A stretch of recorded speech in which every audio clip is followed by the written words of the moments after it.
do you feel like transhumanism or people, singularitarians, or whatever, is that a religion, or how do you define a religion? What is the connection between your study of Kabbalah and mystics to transhumanism, which is very rooted in non-mysticism? The question is that I think that many ideas of transhumanism, like political culture of Europe or the States, are enrooted, no, in the theological tradition, and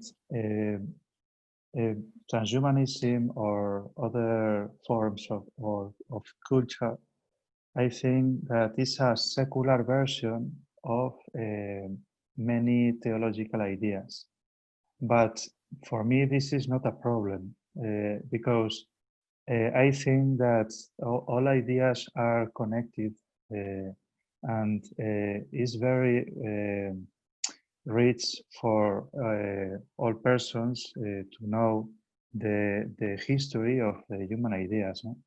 I mean, I think it's very interesting what you said, that transhumanism is the secular version of a lot of these, religions. And it's funny because those to me are in conflict, secular and religions. And yet, why? If religion says, here are various stories, traditions that are going to inform you in terms of who and what you are, what does transhumanism or singularitarianism do in that same way, in the inverse? Does that make sense? Yes. For example, when we are optimistic with the future, I think that the optimistic vision of the future are a religious question, because in the Judeo-Christian tradition, the change of the concept of time is this. In the ancient cultures, no, the time is circular, and in the Judeo-Christian tradition, the time is linear. No? And the transformation, no, or the rupture of linear time, I think that is a religious question, but another religious question. No, this question is developed in modern times with philosophy, with science, and with secular thinking. In my opinion, it's not a problem for understand correctly the theological or religious ideas and the secular ideas, because two forms of or two philosophies, no, are connected in history. I agree with the optimistic vision of time. My philosophical and religious vision of time is optimistic.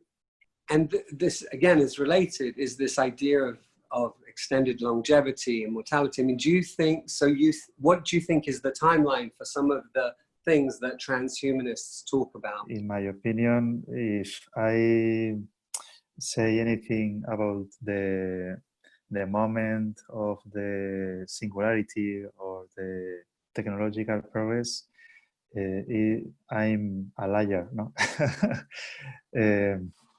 But the question of immortality, in my opinion, is very, very ambitious. I don't know that it is possible, because, for example, in time, one sense of time, in my opinion, is we are finite, no? And the finite being is a fountain of beauty in in most moments. No? I've thought about this question a lot because a lot of people seem to believe that the finality of our existence is what drives us, there's a lot of people that believe that.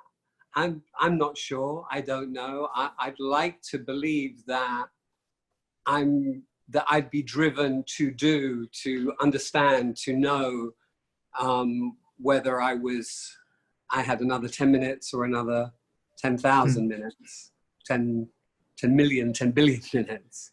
I think you're saying that our death is what drives us to create more meaningful existence. In this point, or I think that our transhumanism and Judeo-Christian tradition are connected because the hope, in my opinion, is the same. Because a world without ill, no, or no ill, or no, disease. A world without sin is an immortal world, no. So do you think the future that FM or Kurzweil vision is a future without sin? I mean, what is the concept of sin? How does that equate in transhuman terms? In transhuman terms, the concept of sin, I think, is